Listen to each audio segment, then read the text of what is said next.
자, 오늘 말씀 같이 큰 목소리로 16장 우리 6절부터 12절 함께 읽겠습니다. 시작. 예수께서 이르시되 삼가 바리새인과 사두개인들의 누룩을 주의하라 하시니 제자들이 서로 논의하여 이르되 우리가 떡을 가져오지 아니하였도다 하거늘 예수께서 아시고 이르시되 믿음이 작은 자들아 어찌 떡이 없으므로 서로 논의하느냐 너희가 아직도 깨닫지 못하느냐 떡 5개로 5,000명을 먹이고 주운 것이 몇 바구니며 떡 7개로 4,000명을 먹이고 주운 것이 몇 광주이었는지를 기억하지 못하느냐 어찌 내 말한 것이 떡에 관함이 아닌 줄을 깨닫지 못하느냐 오직 바리새인과 사두개인들의 누룩을 주의하라 하시니 그제서야 제자들이 떡의 누룩이 아니요 바리새인과 사두개인들의 교훈을 삼가라고 말씀하신 줄을 깨달으니라. 아멘. 아멘. 할렐루야. 오늘 주님의 날입니다. 주의 날. 주의 날에 바자회가 시작되었습니다. 주의 날에 바자회. 어쨌든 물건을 막 팔잖아요.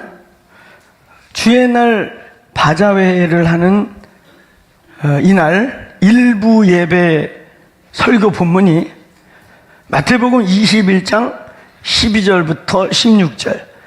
예수께서 채찍을 만들어 와가지고 물건 파는 모든 것을 들러 엎으시니라. 그래서 제가 살짝 목양실에서 일부 예배 설교자의 설교를 본문을 보면서 오늘 내려가서 다 엎어야 하나. 이 물건 파는 것들아. 그리고 떡볶이 엎고 오뎅 국물 발로 차고. 어떻게 또 법문을 정해도 그렇게 성전에서 물건 파는 자들을 둘러 엎으시니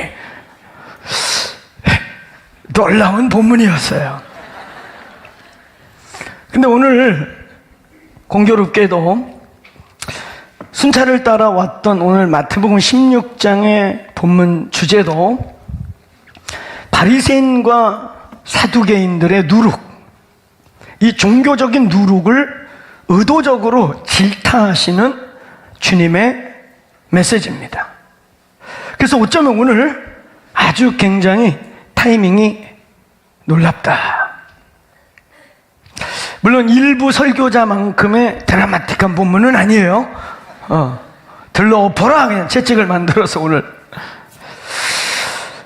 이미 새벽 7시 때부터 또 어제 밤 늦게까지 국물 안 치고 이렇게 애를 쓰시고 돌아가시는 우리 성도들을 보았습니다. 그리고 새벽부터 와서 일부 예배 드리고, 그래서 아마 일부 예배 드린 우리 목사님이 깜짝 놀랐을 거예요. 그죠? 이 본당이 꽉 차가지고, 그지? 갑자기 오늘 대예배 집회가 됐다. 일부 때는 시간 걸어오신 분들 이렇게 해서 이렇게 한 100여 명, 평균 112명들이 이렇게 드리시는데, 오늘 이 바자회 준비하는 많은 리더십들이 일부 예배 참석하고 지금 이제 축제를 벌려요. 혹시 여러분 권역이나 마을 식구들 중에 예배를 떡볶이상 앞에서 드리는 분들이 계시면 3부 예배라도 꼭 끌어다가 두세요. 할렐루야. 그런 분이 있을 수 있어요. 물건에 이게 현혹돼서 예배 끝나고 오기 전에 골라야지. 오늘 모든 안목의 정욕, 이생의 자랑, 육신의 정욕이 끊어질지어다. 여러분들이 지금 마음이 다 거기 가 있는 거 아니시죠? 올라오다 봐놓은 가방, 주여 그거 묶어주옵소서. 사람 눈에 가려질지어다. 그래서 오늘 목사님 설교가 긴 게 딴 때는 아무 때도 지장이 없었는데 오늘은 왜 이렇게 기셔? 오늘 그런 미혹이 예수 이름으로 끊어질지어다. 주일날 주의 날을 지키면서 바자회를 하는 거. 혹 어떤 분들에게는 약간의 걸림들이 있을 수도 있어. 이래도 되나? 되는지 안 되는지 오늘 말씀을 봅시다. 다행히 차성 목사의 설교를 제가 들었더니 엎어버리라는 건 아니었어요. 그래서 지금 안 엎어진 거예요. 할렐루야. 일부 끝난 분들이 그냥 다 내려가고 엎었으면 굉장한 일이 벌어졌을 텐데. 할렐루야. 오늘 일부 메시지 참 은혜스러웠어요. 여러분, 오늘 13장부터 그러니까 예수님의 말씀은 산상수훈이라고 하는 새로운 통치와 새로운 법과 새로운 언약, 구약의 완성, 구약의 그림자와 같은 율법의 진정한 하나님의 율법의 의도, 하나님의 기준을 선포하셨어요. 산상수훈이라고 하는 어마어마한 말씀을 선포했어요. 근데 산상수훈의 주제는 작게는 크게 한번 따라해보세요. 십자가와 성령, 완전한 의와 온전한 삶, 바로 십자가의 의와 성령의 충만의 삶을 말하고 있는 것입니다. 그래서 산상수훈 이 십자가와 성령을 하나로 붙이면 뭐냐면, 자, 크게 따라보세요. 하나님의 나라, 하나님의 나라, 그분의 통치와 다스림. 그래서 산상수훈은 새 법, 새 언약, 새로운 통치, 새로운 통치 질서, 이런 것이에요. 그리고 난 다음에 산상수훈 마태복음 5장 1절은 예수께서 산에 올라가사, 산 꼭대기로부터 시작해요. 산상수훈 설교가 딱 끝나는 8장 1절부터는 아주 의도적으로 극명하게 5장 1절과 대치되게 8장 1절은 산에서 내려오사. 한번 따라, 산 위에서, 산 아래서. 그래서 이걸 산상수훈, 산하수훈이라고 해요. 근데 산하수훈 8장부터 12장까지의 대부분의 내용은 뭐냐면, 그냥 뭐 귀신 때려잡고 귀신 나라 박살나고 막 사탄의 나라가 흔들리고 마귀들이 비명 지르고 난리가 나요. 하나님의 나라의 과시. 마태복음 5장부터 7장에서 말하고 있는 아주 철학적인 것 같고 율법적인 것 같고 이 눈에서 비늘이 떨어지지 아니하면 볼 수 없는, 아니 이거 아무도 못 지키는 구약의 율법보다 더 어려운 거 이거 왜 말씀하신 거야? 그 속에 뭐가 있다? 십자가와 성령. 아멘. 아멘. 십자가와 성령 아니면 산상수훈은, 그 산상수훈의 기준으로 보면 여기 있는 저를 포함해서 한 사람도 구원받을 자가 없습니다. 오히려 율법의 기능이 그러하듯이 산상수훈의 기능은 우리를 십자가로 갈 수밖에 없게. 할렐루야. 겉으로는 여기 모두가 다 저를 포함해서 점잖게 거룩하게 앉아있지만 이 속에 그 인간적인 육신의 정욕, 안목의 정욕, 이생의 자랑들이 기본복이 돼서 이 속에서 수없이 꿈틀대고 있는 죄의 바이러스가 꿈틀거리는 이 육체를 벗기 전까지는 한 사람도 자유하지 않는 이 죄의 씨름들, 그렇죠? 그걸 가지고 번민하고 있는데, 잘 종교적으로 숨기고 있는데 예수님이 나타나서 그냥 아주 리얼하게, 왜냐면 주님은 우리 속을 다 보고 계시니까. 할렐루야. 여러분, 제가 주님만큼 안 신령한 게 참 감사하지 않습니까? 제가 진실로 한때 유스 시절 안 믿는 집에서 누나한테 교회 끌려다니다가 사춘기 때 이제 이 집 못하겠다.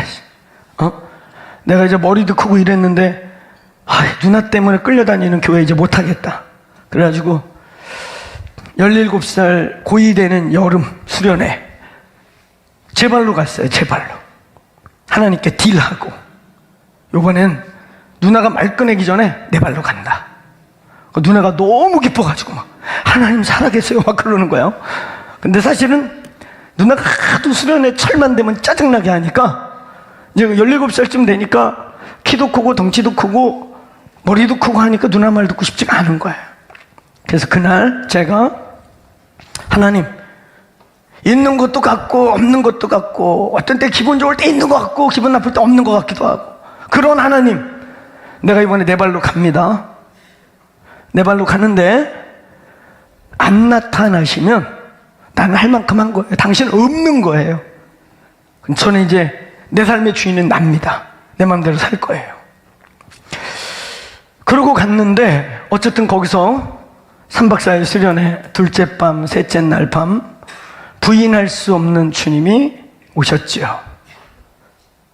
그리고 그게 임재인지 뭔지 모르고 그 주님의 오심의 그 감격과 기쁨, 또 아버지 일찍 돌아가시고 이 가슴이 비어있던 그 매큼 안에 그 아버지의 사랑이 로마서 5장 5절 말씀같이 팍 부어져 여기 꽉 찬 거예요.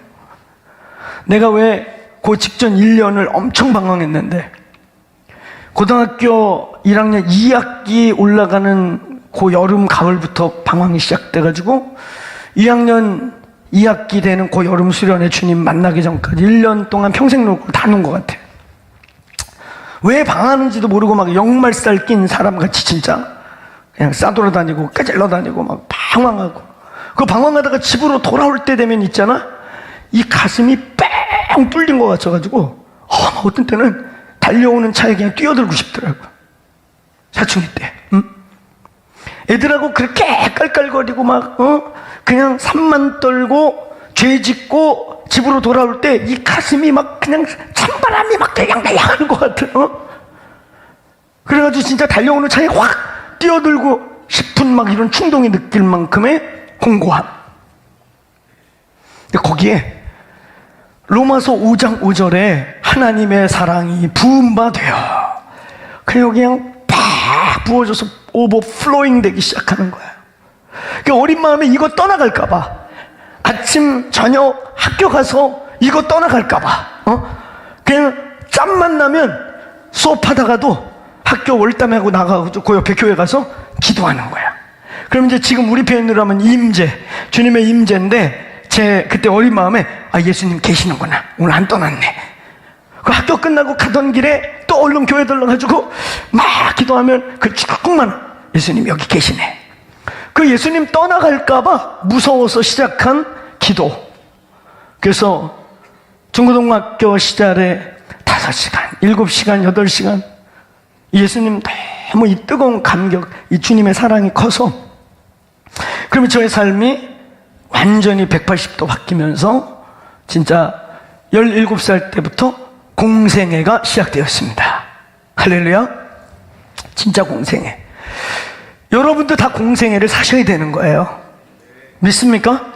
진짜 예수님을 모셔드린 그 순간부터 당신들의 삶이 아니고 예수님이 주인이십니다. 이 방에 있는 우리 셀리더 이상 목자들이요, 이번에 우리 1:1 그림 양육전도 1과 2가 제일 중요하다 그랬죠? 우리의 마음에 한 자리에 예수만 계시기를 축원합니다. 그럼 다 해결돼요. 할렐루야. 아멘. 그 일이 이루어지면서 제 삶이 180도 변화되게 되었습니다. 그러면서 그 여정을 따라서 지금까지 걸어오면서, 여러분, 산상수훈은 양심이 있고 이성이 제대로 박힌 사람이라면 읽지 못하든가 읽을 때마다 괴로움이 돼야 되는 거예요. 그렇죠? 거기 그 써있는 거 지킬만 해요, 여러분? 다 지켜? 원수를 사랑하라. 저는 아직 그 정도 원수가 없어요. 할렐루야. 다행히. 근데 저는 이스라엘 하마스 전쟁 보면서 우리 자녀들을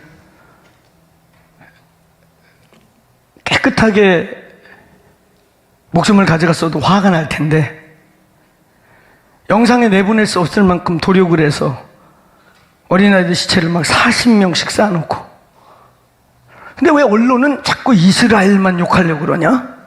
그 이상하다. 그거 우리가 당했다고 생각해 보세요. 그것도 그들이 제일 중요시 여기는 안식일 날, 모두가 안식을 지키기 위해 고요할 때 기습을 해가지고 의도적으로 시체 1000여 구를 7, 8개 마을을 뒤져가지고 그냥 곱게 총으로 죽인 것도 아니고, 그리고 그걸 영상을 찍어갖고 이스라엘에 뿌리고, 그 완전히 전쟁하자는 거 아니에요? 근데 왜 객관성을 자꾸 잃어버리냐고. 그리고 지금도 아니 나가라고 열어주는데 하마스 애들이 못 나가게 붙잡아. 인간 방패를 쓰냐고. 그 민간인들 나오는 거예요. 못 나오게 해요.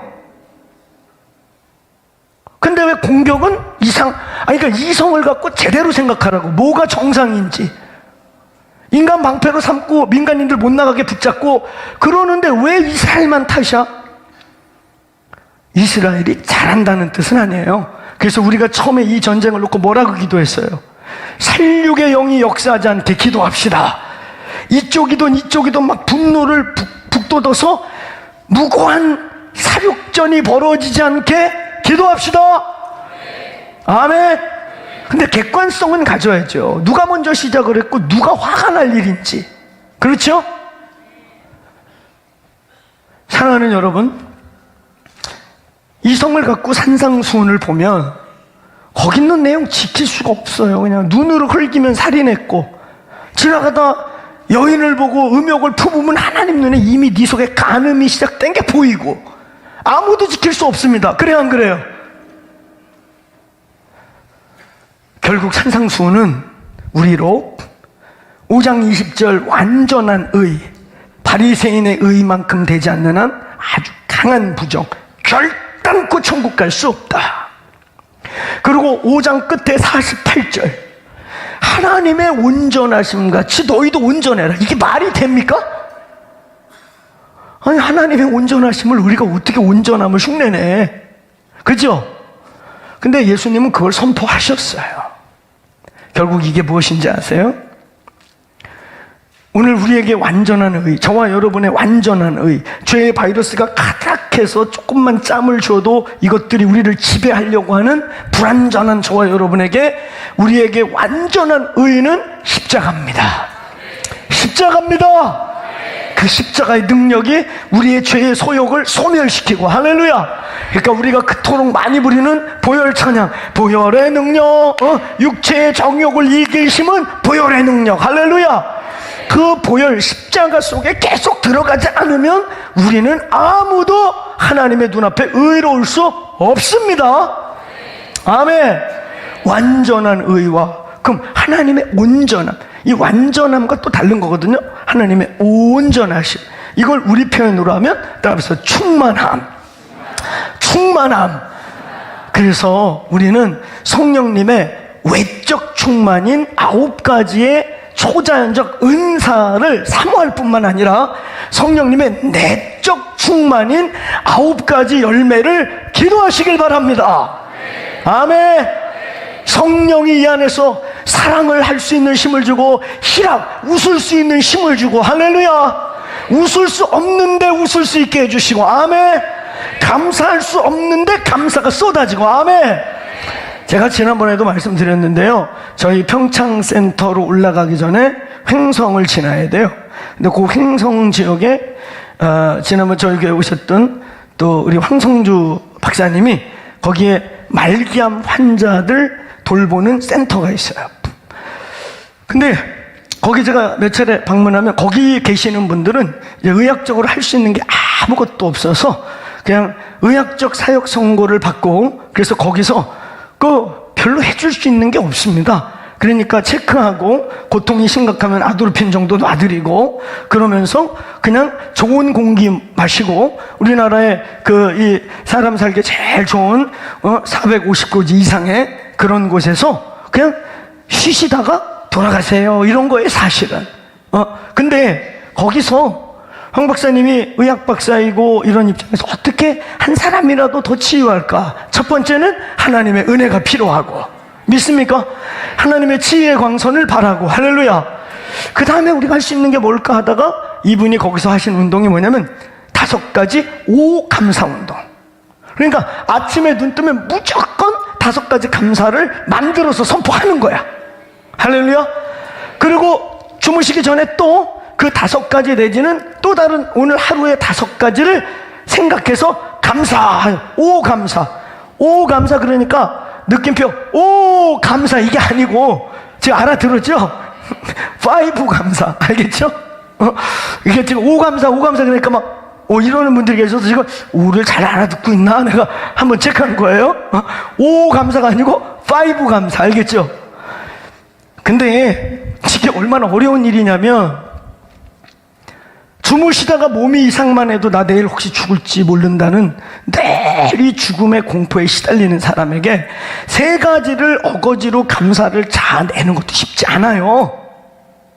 당장 이 암의 종류에 따라 당장 막 고통이, 진통이 느껴져서 매일매일 아드로핀 주사를 맞고 하루하루를 버텨가는데, 눈 뜨면 고통이 느껴지는데 5가지 감사를 만들어낸다. 쉽지 않다니까요. 그것도 매일. 근데 이런 말씀을 하셔요. 거기에서 임계점이 나온대. 임계점. 5감사를 하다가 요 임계점에서 꺾이는 사람, 여기서 돌파하는 사람이 나온대요. 어떤 분들은 5감사 시키니까 인상을 팍 쓰고, 오늘도 살아서 감사, 죽 먹어서 감사, 뭐 이렇게 어거지로 5개 하다가 어느 임계점에서 꺾이는 분들은, 야 아들아, 아버지 데려와, 나 내려갈랜다, 여기서 내가 이러고 있다고 나 짜증나서 못 있겠다. 그리고 내려가서 간혹 돌아가시는 분들이 있는 거예요. 그런가 하면 또 어떤 분들은 거꾸로 5가지 감사를 하다가요, 여기서 뭔가 돌파가 일어나더래요. 내가 볼 때는 그게 이제 디바인 포인트예요. 하나님이 거기서 개입하는 거예요. 어떤 분들은 자 안에서 감사를 하다가 진짜 내가 감사할 조건이 너무 많았는데 너무 내가 그걸 모르고 살았구나, 이런 게 느껴지면서 진짜 이제 감사가 속에서 나오는 거예요. 그리고 회개가 같이 나오는 거죠. 아니, 나에게 이렇게 좋은 마누라를 주셨는데 이놈이 그거 모르고 살았네 부터 시작해서, 그러니까 이제 회개가 나오죠. 감사를 하다가, 아유, 내가 이렇게 좋은 부모와 이렇게 좋은 내 자식과 이렇게 좋은 아내를 줬는데 내가 이제까지 아무 지잘난 줄 알고 살았네. 그리고 감사하다가 회개가 나오고, 그러면서 이제 이 속에서 나오는 감사가 딱 터지면 기적이 일어난대요. 할렐루야. 그 사람들에게서 바이오의 변화가 생기고 암세포들이 막 사라지고 생명세포가 움직이기 시작하고, 할렐루야. 그래서 그 5감사 운동에 대한 열매를 막 얘기하는 거예요. 어떤 그 임계점 뚫어내는 거.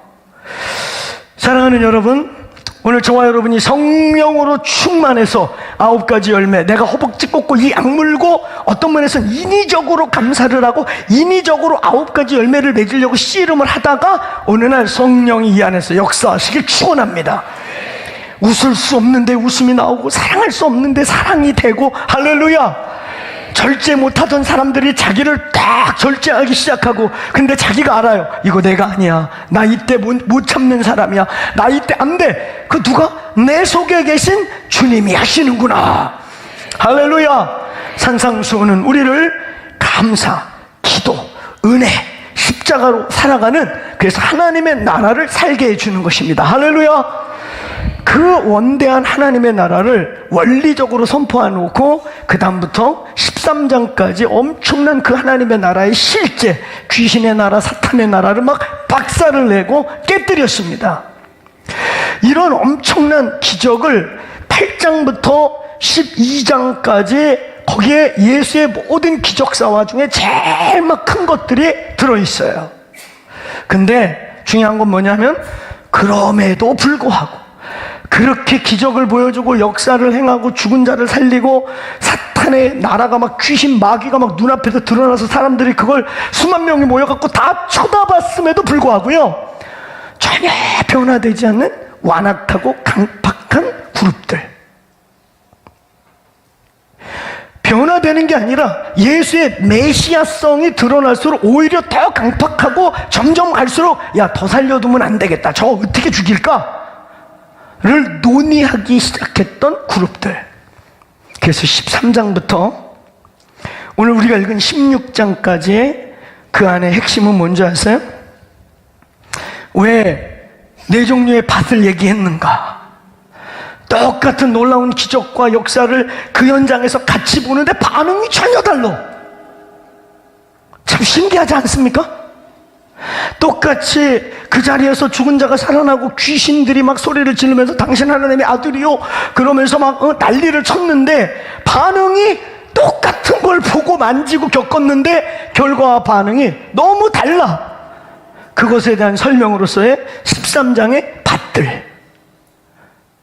오늘 그 밭의 사실은요, 진짜 13장 비유의 진짜 포인트는 크게는 니네 밭을 열심히 갈아서 좋은 밭이 되라 라고 하는 행위적 요청을 말하는 게 아니에요. 그 본문 전체를 자세히 보면 이미 그런 종류의 밭들이 있다는 거예요.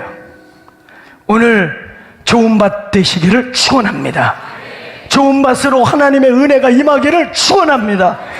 이미 똑같은 하나님의 말씀이 뿌려지고 기적이 보여졌는데 어떤 거는 좋은 밭이 막 30배 60배로 인생이 들여지고 하나님의 나라에 붙들리는 사람이 있는가 하면 어떤 사람은 아무 일이 없어요. 어떤 사람은 막 뭔가 은혜는 받는 것 같은데 막 엉겅퀴 속에서 세상 사랑함, 돈 사랑함, 염려와 근심에 눌려가지고 복음의 말씀이 역사하지 못해. 이런 네 종류의 밭, 심지어는 가라지까지. 그러면서 14장에 가가지고 이제 뭐 병 고치고 귀신 쫓고 이런 차원이 아니라 이제 우주 만물을 다스리시는 하나님의 아들 차원의 일을 보여줘요. 야, 너희들 먼저 가라. 빨리 가. 조금 신어지면 이제 그 시간대에 따라 일교차 기온이 바뀌면서 그 기온이 바뀌니까 율라불라 광풍이 만들어지면 그 갈릴리 호수인데 원래 갈릴리 바다에 태풍 같은 게 생기거든. 그러니까 니들 빨리 가라. 아니 근데 꿈틀거리다가 아마 늦게 간 것 같아. 빨리 보내놓고 그날 예수님은 아예 맘 먹으신 거지. 어떻게 가려고? 어떻게 간다고? 그렇죠. 무리를 걸어가려고. 이렇게 엄청 긴 시간을 걸어갈 생각이 아니시고 니들 빨리 가. 내 걱정 말고 빨리 가. 무리를 그냥 딱 질러서 갈릴리 바다를 통과하려고. 그런데 제자들이 늦게 출발하는 바람에 안 그래도 그 율라블라 광풍을 만난 거죠. 만나가지고 예수님이 걸어오다 보니까 막 헤매고 있어요. 막 엎어지려고 난리가 났어. 근데 예수님 저기서 저벅저벅 걸어와. 무리를 저벅저벅. 생각만 해도 놀랍고 영광스럽지 않습니까? 아멘. 제가 이렇게 설교하다가 진영 목사 그러고 여기서 저벅저벅 이렇게 걸어서 마이크 좀 줘봐 그러고 이렇게 걸어오면은 여러분은 거의 저를 교주로 섬기게 돼요. 그쵸? 내가 그냥 한번 헛뛰다가 그래도 2초만 떴다가 떨어져도 2초 떴어. 2초. 아이고 잊을 수 없죠. 근데 그 예수님이 그 풍랑 일는 바다를 예수님이 쫙 오면 풍랑들이 잠재워지는 거죠. 이렇게 뭐 풍랑 맞으면서 오셨겠어? 그래 안 그래요? 그랬겠죠. 예수님이 딱 막 이렇게 하다가도 예수님 오면 쫙쫙 그렇겠지만 물 파도 맞고 막 비 맞은 쪽제비같이 이렇게 물 잔뜩 맞아가지고 이렇게 해가지고 이렇게 오셨겠냐고. 그 영광스러운 모습에, 그렇죠? 쫙 오면 풍랑과 파도가 쫙 잠잠하면서, 그러니까 제자들이 저기서 보니까 유령 같은 거예요. 무리를 걷는 기적과 오병이어와 칠병이어. 정치인들이나 왕이나 국가의 지도자가 가장 심각한 문제, 경제 문제 해결하는 거 아니에요? 그때나 지금이나 동서고금을 만나고 아무리 잘났고 뭐 그래도 경제 문제 해결 못하면 나라 뒤집혀요. 결국은 제국이 끝나는 거죠. 근데 오병이어 칠병이어 기적을 통해서 얼마든지 먹는 문제를 해결할 수 있는 왕 중의 왕임을 드러냈어요. 그러면서 이 14장 15장에 오병이어 칠병이어의 기적을 끝내면서 거기에 뭐라고 하냐면 이는 하나님의 아들이시다. 할렐루야. 그냥 초자연적 종교적 차원의 스피리추얼 인카운트, 종교적 차원의 귀신 쫓고 축사하고 이런 차원이 아니라 우주와 만물을 다스리는 풍랑아 잠잠하라 그랬더니 그 광풍이 조용해지는, 그때 그 영광 앞에서 저가 뒤시간대 만물이 저에게 굴복하는가. 우리는 지난주에 그 본문 중에 이 하나님의 아들이시고 이 위대한 예수의 포커스를 맞췄습니다. 우리 다시 한번 선포해 봅시다. 예수 살아계시다. 믿습니까? 예수 살아계시다. 아멘. 근데 왜 두려워하고, 왜 초조해하고, 왜 쫓기고, 왜 오버하고, 왜 자꾸 머리를 굴리고 그러냔 말이에요. 예수 살아계시다. 오늘 예수님의 살아계심 앞에 잠잠할지어다. 모든 두려움과 염려와 괴계들이 잠잠할지어다. 내 영혼의 명령을 하란 말이에요. 내 속에서 뭔가 자꾸 요동할 때 내 영혼아 잠잠할지어다. 예수 나를 다스려 주옵소서. 아멘. 예수 살아계시다. 오늘 여러분, 이제는 종교적 영적 현상을 넘어 우주와 만물을 다스리시는 하나님으로서 예수가 선포되었습니다. 근데 중요한 건 뭐냐면, 그럼에도 불구하고, 이런 엄청난 일들을 거듭거듭 보여줌에도 불구하고 여전히 예수님께 대적하고 여전히 예수님을, 그런 일을 볼수록 저거 더 살려두면 안 되겠다, 야 사람들이 다 절리 넘어가겠다, 그런 일을 볼수록 더 예수를 죽이겠다고 작당을 하는 그룹들이요. 신기하지 않습니까? 오늘 이 16장에 오늘 우리가 다루는 본문의 핵심은 바로 이 바리새인들과 사두개파, 바리새인들 안에 일부 또 서기관들, 말씀을 필사하는 사람들, 말씀을 필사하고 말씀을 외우고 말씀을 번역해내고 이런 사람들이 말씀의 주체이자 본체이신 예수 그리스도를 죽이는데 앞장을 쓰게 돼요. 이게 참 심각한 문제 아닙니까? 신학자라고 하는 분들, 공부를 많이 했다는 분들이 희한한 얘기를, 자꾸 이상한 얘기를 해내요. 예수가 사생아라는 둥. 예수의 치유사화는 예수가 귀신을 쫓은 건 진짜 귀신이 아니라 그 당시에 압제받는 민중들을 괴롭히는 나쁜 놈들이었다고 이렇게 해석을 하고. 아니, 그런 게 민중신학, 자유신학, 해방신학 이런 건데, 우리 예수님의 정의와 공의, 예수님이 싸우셨던 것은 근본적으로 영적 실체일 뿐만 아니라 그 실체에 영향을 받는 부조리한 구조들도 맞아요. 맞습니다. 그러나 많은 본문은 그렇게 해석해야 될 본문이 있는가 하면 진짜 귀신, 진짜 사탄, 진짜 어둠과 인카운트에서 벌어진 일은, 아니 본문에 그렇게 써 있으면 그렇게 받아들여야지. 할렐루야. 아멘. 근데 여러분, 오늘 여기 본문에 보면 사실상 13장부터 오늘 여기 16장까지 예수께서 일으켰던 기적과 말씀의 이유는, 이렇게 12장까지 엄청난 일을 보여주고 행했는데도 전혀 그 마음이 강팍해서 움직이지 않는 바로 그룹들, 완악한 이스라엘, 그러면서 동시에 그들의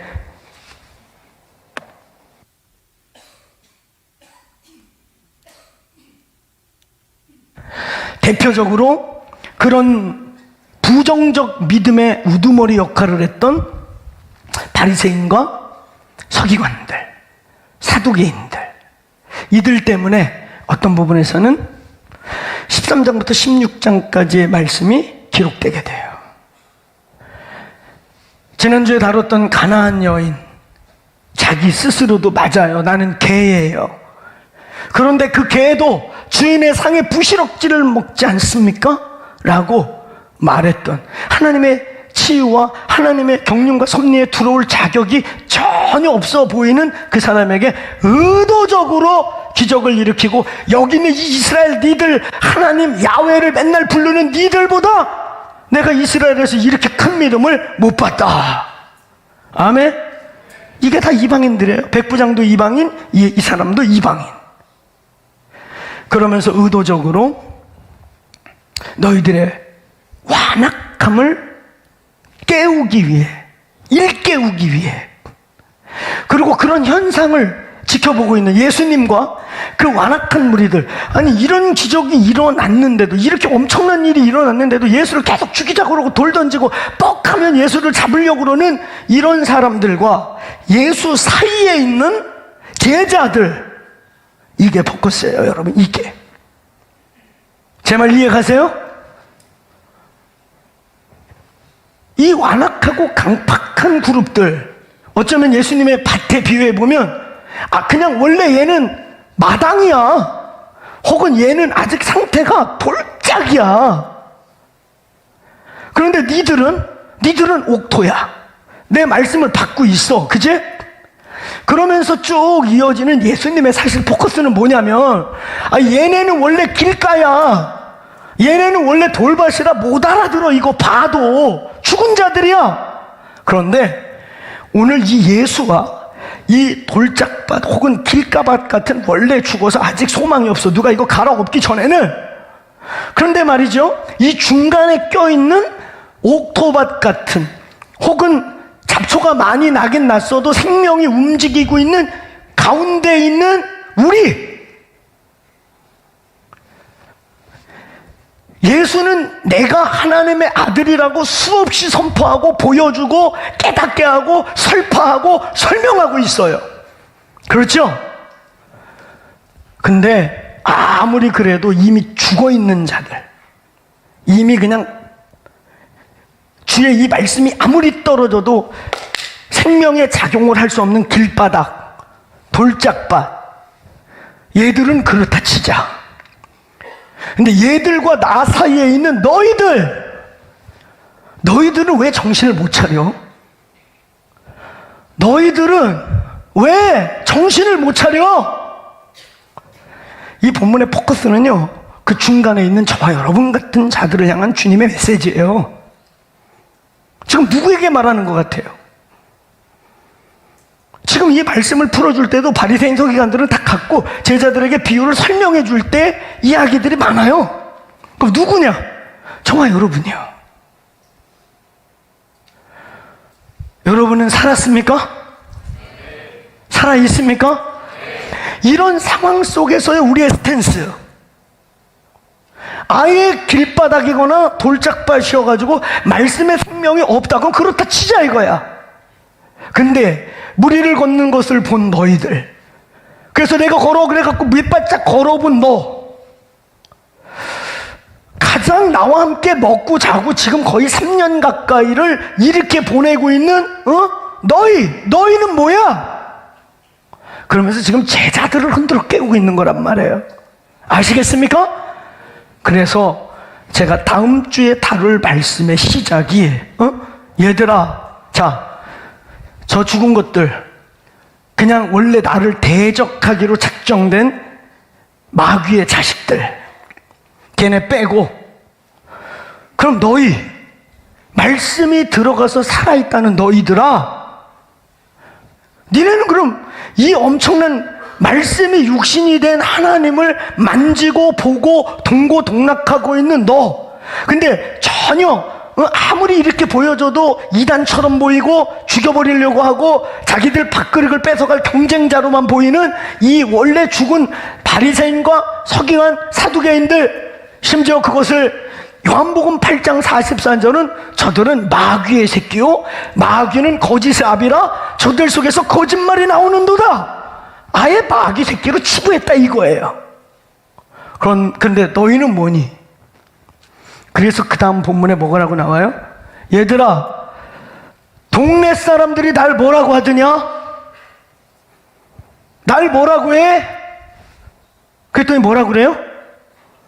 뭐 선지자가, 엘리야가, 얼마 전에 목 잘려 죽은 침례 요한이 부활했다고 그럽디다.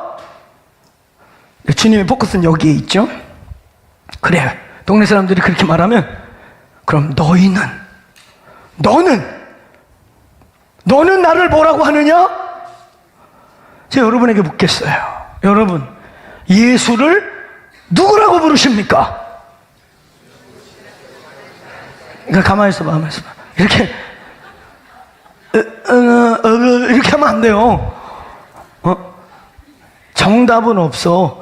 당신들이 진실로 모시고 있는 예수 그리스도를 고백하는 거야. 그게 바로 이렇게 확 나와야지. 이러면 안 돼요. 그럼 저 속상해요. 내가 예수, 지난주에 설교 주제가 예수였는데. 자, 다시 물어볼 거예요. 얘들아, 동네 사람들이 예수를 뭐라고 그러냐? 아니, 4대 성인 중에 하나라고 그럽디다. 저 팔레스틴 지역에서 그 불쌍한 자들과 가난한 자들에게 박애정신을 설포하다가 나쁜 정치인들에게 희생당한 기독교의 창시자, 바로 4대 성인 중에 하나 예수, 4대 성인이라고 그럽디다. 이렇게 이제 동네 사람들이 말할 거예요. 그죠? 기독교 윤리 시간에 고등학교 때 배운 예수, 기독교 종교의 창시자, 이렇게 말했어. 자, 동네 사람들이 이렇게 말했어. 그러면 너희는 예수를 뭐라 하느냐? 하나밖에 안 들려. 저쪽에서 제일 큰 소리, 나의 창조자요. 이렇게 좀 들리게 해봐. 들리게. 당신이 예수가 누구냔 말이에요. 당신들에게 예수가 누구냔 말이에요. 자, 다시. 너희는 예수를 뭐라 하느냐? 아멘? 앞으로 이거 지나가던 사람을 불면 이렇게 굴세요? 이러면 안 돼. 이분들 참, 저 천국에서 혼나요. 지나가던 사람이, 여러분이 예배를 마치고 막 얼굴이 은혜스럽게 조그만하게 나오니까 그 사람 막 죽고 싶고 인생이 괴로운데, 당신의 얼굴을 보니까 막 달땡이같이 빛나가지고 교회 갔다 오쇼? 네. 예수가 뭐요? 어? 이러면 안 돼요. 그럼 그 사람이 지나가면서 저것도 호구구만. 이래. 예수가 누구예요? 당신에게. 그래서 이 질문이 나오는 거예요. 사랑하는 여러분, 오늘 마음밭이 절로 가 있을지 모르는데, 지금 가방 보혈로 덮고 있는 분 계실지 모르는데, 저는 그 가방 보혈로 덮습니다. 아까 일부 마친 것들이 눈을 가려주시고 그럴지 모르는데, 이런 날은 딱 시간 맞춰 끝나는 게 굉장히 의임제가 오겠죠? 배도 고플 텐데, 그죠? 그봐, 아멘 해줘. 저분 정직한 분이에요. 너에게 예수는 뭐냐? 밥. 그러면 안 돼요. 사랑하는 여러분, 진실로 이 가슴 속에 원래 돌짝밭이고 원래 씨를 아무리 뿌려도 효과가 없는 길바닥이고, 아무리 말씀이 떨어져도 돌들 때문에 다 말씀이 증발해가는 이미 그런 상태, 이걸 뭐 갈아엎든 돌을 치우든 이거 둘째 문제라고 치더라도 이미 영적인 상태가 그런 분들, 거듭나지 못했거나 가라지 같은 느낌에 정말 나는 왜 이렇지 하는 여러 영적 요소를 갖고 있는 사람은 그렇다 치더라도, 그 중간에 있던 예수와 그들 중간에 있던 그의 제자들, 오늘 저와 여러분 주님을 믿기에 이 방에 있는 거 아니겠어요? 예수님에 대한 고백이 있기에 이 방에 있는 것이 맞습니까? 맞습니까? 그러면 그 중간에 있는 우리에게 주님이 질문하는 거예요. 왜 너희들은 저들과 이들 사이에서 저들 느낌도 아니고 이들 느낌도 아니고 저들 느낌도 아니고 예수를 누가 뭐라고 떠들어도 막 당신 하나님의 아들입니다 뭐 이렇게 말도 못하고 여전히. 그러니까 여러분, 이 본문에 핵심적 키워드는 누룩이에요. 누룩을 지금 얘기하려고 해요. 근데 누룩을 얘기하기 전에 이 본문에 또 뭐라고 말하냐면, 한번 따라해보세요. 믿음이 없는 자들아. 믿음에 대한 얘기를 또 하신단 말이에요. 왜냐하면 누룩 얘기를 꺼내니까 얘네들이 아이고 떡 갖고 오는 거 까먹었네. 지네 직무를 까먹었어. 아이고 떡 못 챙겼어. 또 어쩌가지 이러고 있는데, 야, 내가 지금 떡 얘기하냐? 5병이요 7병이요 못 봤어? 내가 이 돌로도 떡을 만든다. 내가 지금 떡 얘기하는 줄 알아? 이 믿음이 없는 것들아, 얼마나 더 보여주니? 먼저 믿음을 한번 건드리세요. 믿음 없는 우리, 그렇죠? 그걸 한번 건드리신 다음에 바리새인의 누룩을 주의해라. 왜냐하면 이들과 예수 중간에 있는 너희들도 이 누룩에 더럽혀질 수 있고, 이 누룩이 너희 속에서 움직일 수 있고, 이 누룩이 너희 속에 들어가면 너는 저들하고 똑같아질 수 있거나, 믿음 없는 것으로 믿음 아닌 삶을 살기 때문이다.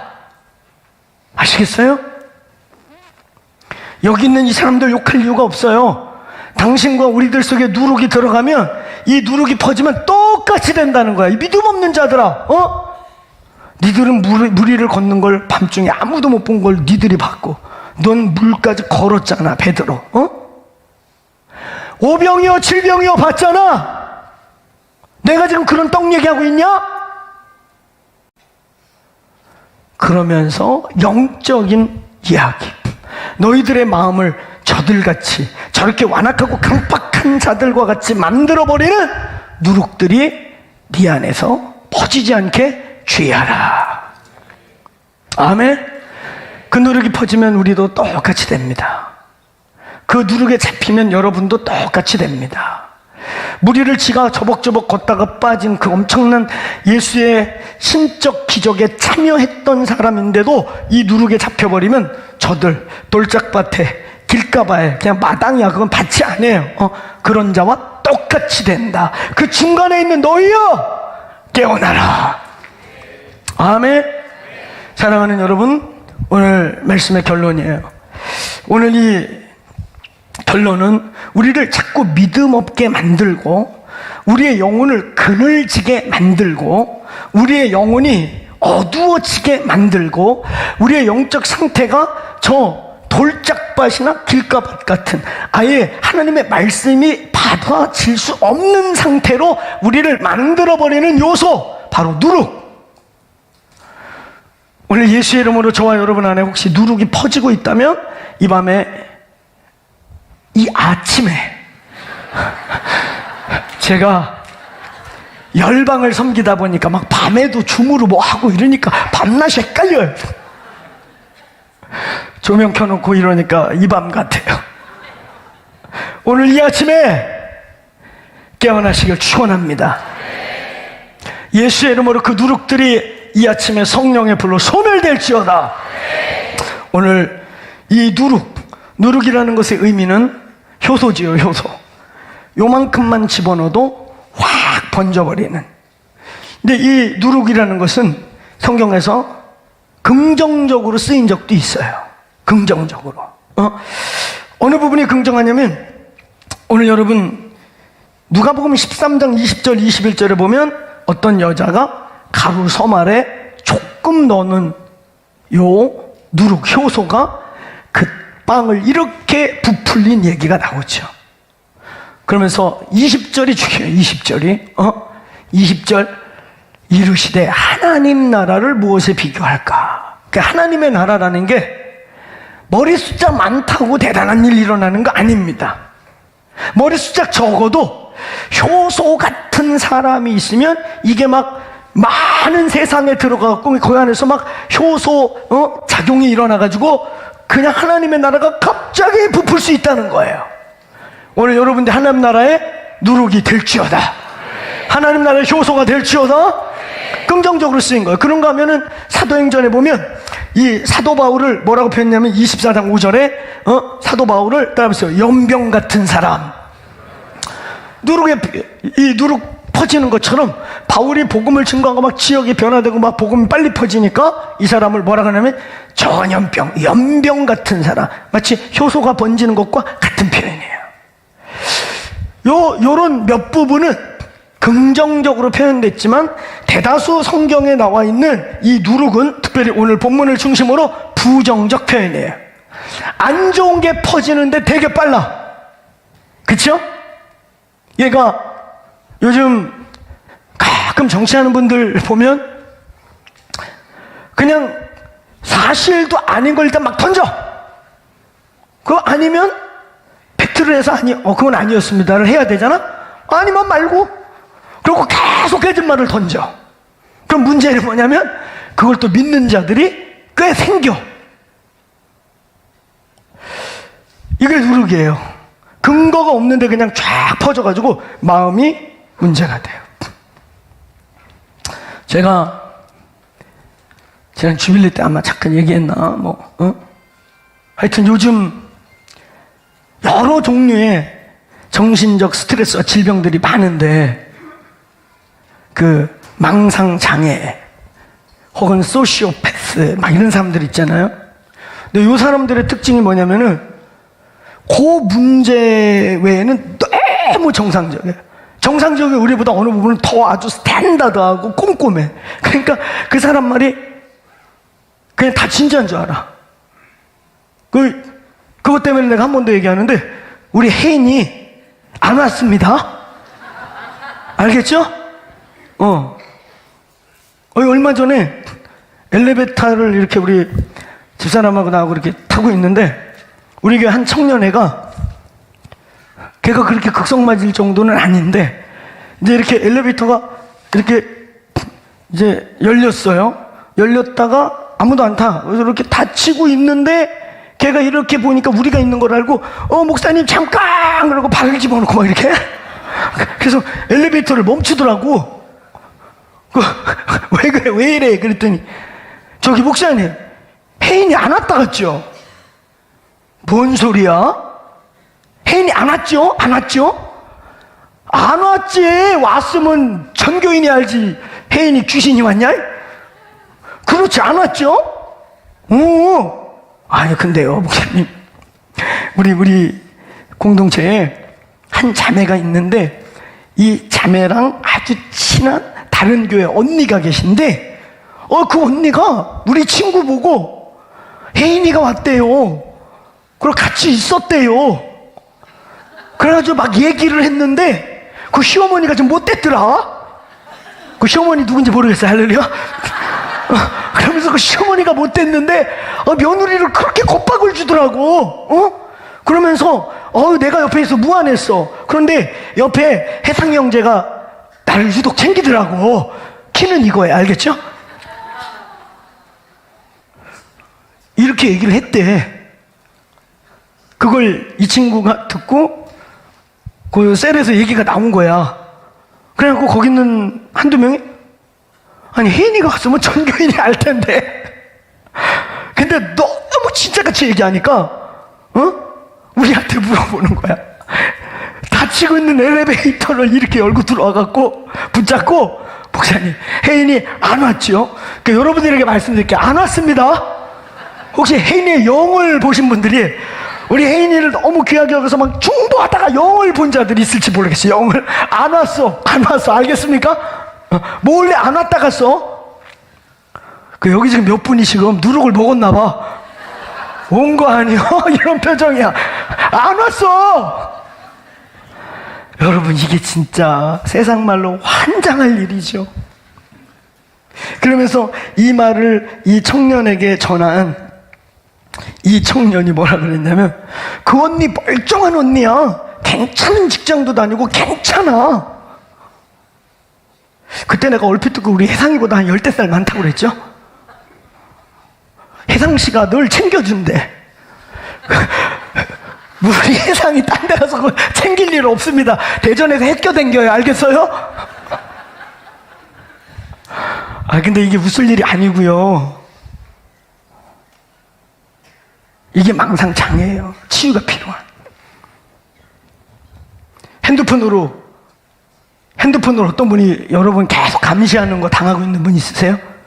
그래서 잘 때 핸드폰에다 테이프 붙이는 분. 그분들 치유받으세요. 되게 그런 분들이 그런 분이에요. 이게 웃을 일이 아니라 진짜 슬픈 일이에요. 이런 일 때문에 어떤 일까지 벌어졌는 줄 아세요? 최근에 막 이런 상처 있는 치유가 필요한 지체가 어느 교회 권사님한테, 나 우리 목사님하고 밤마다 만나요. 이래가지고 그 권사님이 얼마나 환장을 했겠어요. 근데 이분이 이것도 비밀로 말하라. 비밀이에요. 그런 건데, 이런 건 비밀 못 지킵니다. 알겠죠? 절대 못 지켜요. 그래가지고 이 권사님이 온 교회에 퍼뜨렸어요. 그래서 목사님이 해외 출타하고 돌아왔더니 사임 처리가 다 끝났어.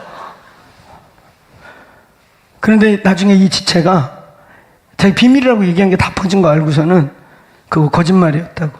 그런 거 핸드폰 포렌스하고 그러면 좀 다 나오잖아요. 혼자 착각한 걸. 이게 밝혀졌는데, 교회는 결과가, 저희가 딱 정황을 들었을 때 신천지가 그걸 딱 물었어요. 전혀 상상도 못했던 그 중에 하나는 완전히 들어온 지 얼마 안 돼갖고 목사님 오른팔같이 일했던 사람들이 딱 뭉쳐가지고 교회를 장악해버렸어요. 우리 사역자들도 아는데 우리 딱 봤을 때 신천지 프로세스가 딱 맞아요. 너무 충격이었어요.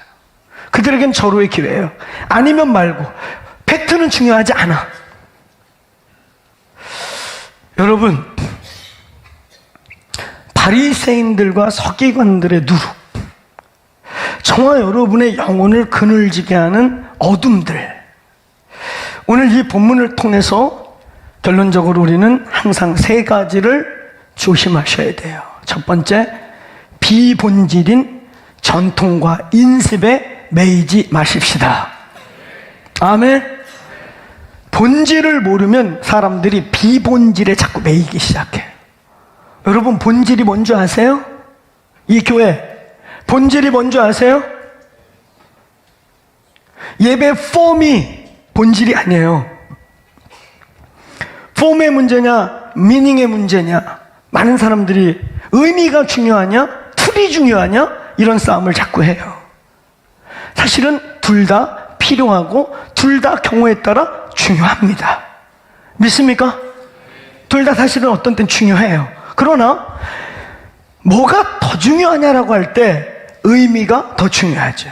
의미가 있고 이 의미를 가장 편안하고 가장 아름답고 가장 잘 전달되도록 쓰는 것들이 때로는 폼이고 툴이고 도구들이에요.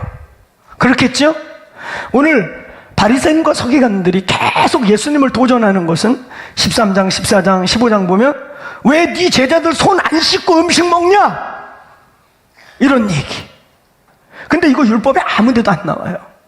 근데 그걸 그 유대 장로들이 율법을 더 잘 지키게 하고 그러기 위해 손 씻고 제례에 참여하고 손 씻고 뭐 하자고 하는 그냥 인습이에요. 그런데 아니 왜 네 제자들은 손 안 닦고 처먹고 그러냐 저것들? 그때 예수님의 말은 뭐예요?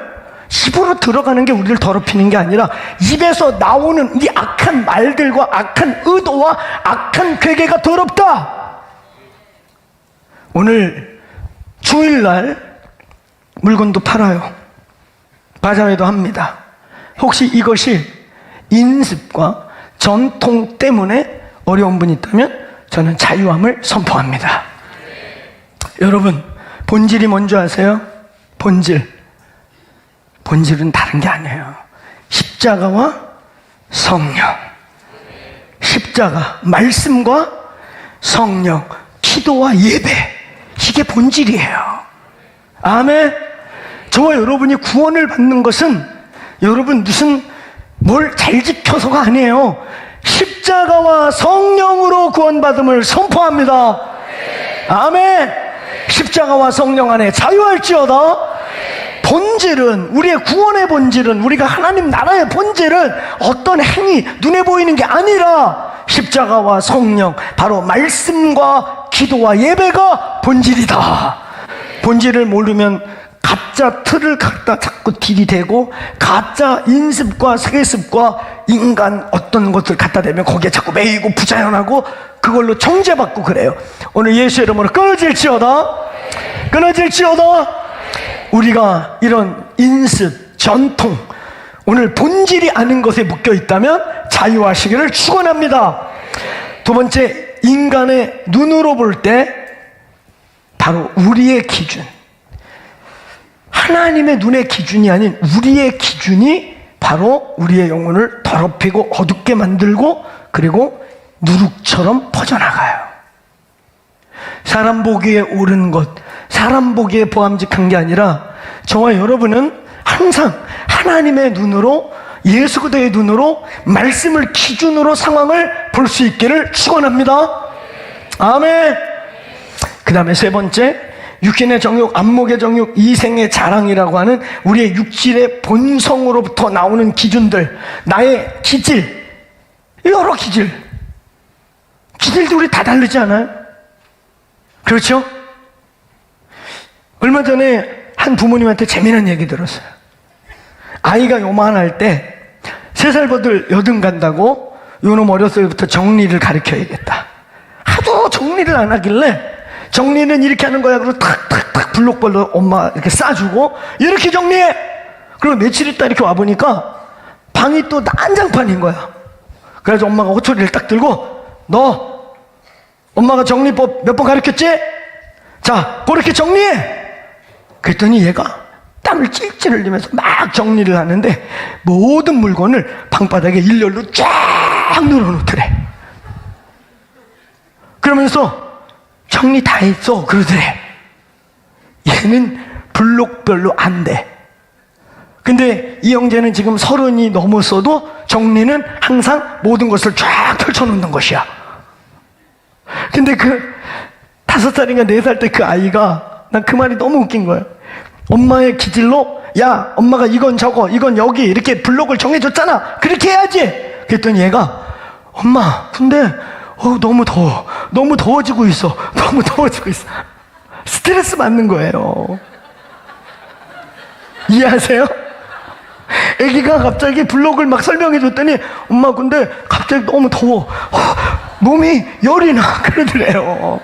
내가 그 얘기를 듣고 엄청난 은혜와 충격을 받았어요. 사람을 하나님 이렇게 다르게 기질을 만들었는데 걔한테 블록화를 자꾸 시키면 얘 문제 생겨요. 그러니까 얘가 막 이렇게 정리를 나름 한 거야. 그거 걔는 다 펼치는 게 정리야. 근데 엄마 방식을 하라고 했더니 막 이러더래. 왜? 그랬더니 엄마 더워져, 몸에 열이 나. 난 그게 정말 와닿았어요. 하나님이 저와 여러분을 정말 다 다르게 만드시거든요. 그치요? 그래서 톱니처럼 다 맞아달라. 그래서 사람마다 기준은 다 달라요. 내 기준이 옳다고 말하지 마세요. 우리의 기준이 통일되는 곳은 딱 하나예요. 말씀. 아멘. 말씀 안에서만 통일되기를 축원합니다.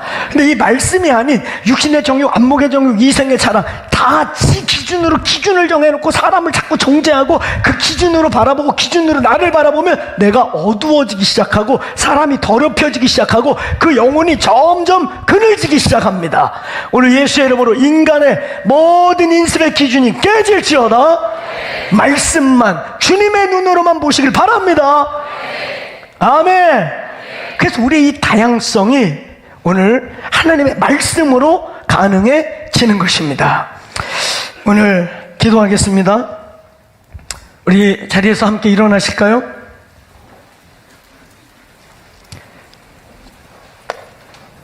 저와 여러분의 영혼을 어둡게 하는 요소들, 육신의 정욕, 안목의 정욕, 이생의 자랑이라고 하는 이 육체의 소욕과 죄성으로부터 나오는 말들과 기준이 하나님의 것이 아닌 하나님의 것처럼 말하지만 God 아이디어가 아닌데 자꾸 휴먼 아이디어를 가지고 그럴싸하게 자꾸 우리를 프레셔를 주면 그 프레셔를 받는 사람도 그렇게 하는 사람도 영혼의 그늘이 자꾸 지기 시작해요. 영혼이 그늘이 자꾸 지면 어떻게 돼요? 옥토밭도 물이 증발되고 굳어가고 어느 날 돌짝밭이 돼서 난 기독교 싫다, 나 이제 하나님 안 믿고 싶어, 안 믿어져. 우리 안에 오는 여러 상처들, 상황들, 우리를 어렵게 만드는 그런 율법적 조임들, 본질이 아닌 걸 갖고 자꾸 사람을 거기다 기준으로 잣대를 넣어서 프레셔를 줄 때, 여러분 때로는 아까 같이 제가 치유가 필요하고 웃을 일이 아니라 그 사람이요 환자예요. 이런 여러 종류의 치유가 필요한 사람들. 근데 그런 사람들 환자니까 그런 얘기도 하는데 간혹은 있잖아요, 이 세상에는 우리가 상상할 수 없는 악한 자들이 있어요. 그래서 너희 아비 마귀로부터 거짓말이 나오는도다. 근본이 다른. 그래서 느헤미야 6장 4절에 보면 봉하지 않은 편지를 돌려서, 원래는 공무를 위해서 비밀리에 보내는 편지는 반드시 도장이 찍혀서 봉해져야 하거든요. 근데 느헤미야 4장에 있는 봉하지 않은 편지, 가다가 읽어볼 수 있게 해놓은 편지죠. 거기에 내용은 거짓말이에요. 근데 그걸 가다 읽고 마음이 어두워지고 더럽혀지면 그게 이제 진실이 돼버리고 그것 때문에 내 영혼에 그늘이 지고, 오늘 주의 날입니다. 오늘 저 바자회부터 오늘 이 예배까지 다 예배입니다. 믿습니까? 아침부터, 아니 어젯밤부터 와서 삶고 지지고 잠 못 자면서 저희를 해내서 기쁨으로 섬기고, 또 거기서 나온 가치가 올겨울에 지역과 또 우리 몸된 공동체에 우리가 함께 돌보고 품어야 될 가족들에게 갈 수 있는 그 일, 저거 예배입니다. 오늘 여기서 드리는 예배, 일부 예배 드리고 저 새벽부터 와서 저 일하는데, 오늘 여기서 드리는 예배가 첫 계명이라고 하면 오늘 저 행위와 우리가 가서 믿음으로 먹어주고 팔아주고 기뻐해주는 건 둘째 계명이라고 말할 수 있는 것입니다. 사랑하는 여러분, 이 몸된 교회가 비본질로 상하지 않게 되기를 축원합니다.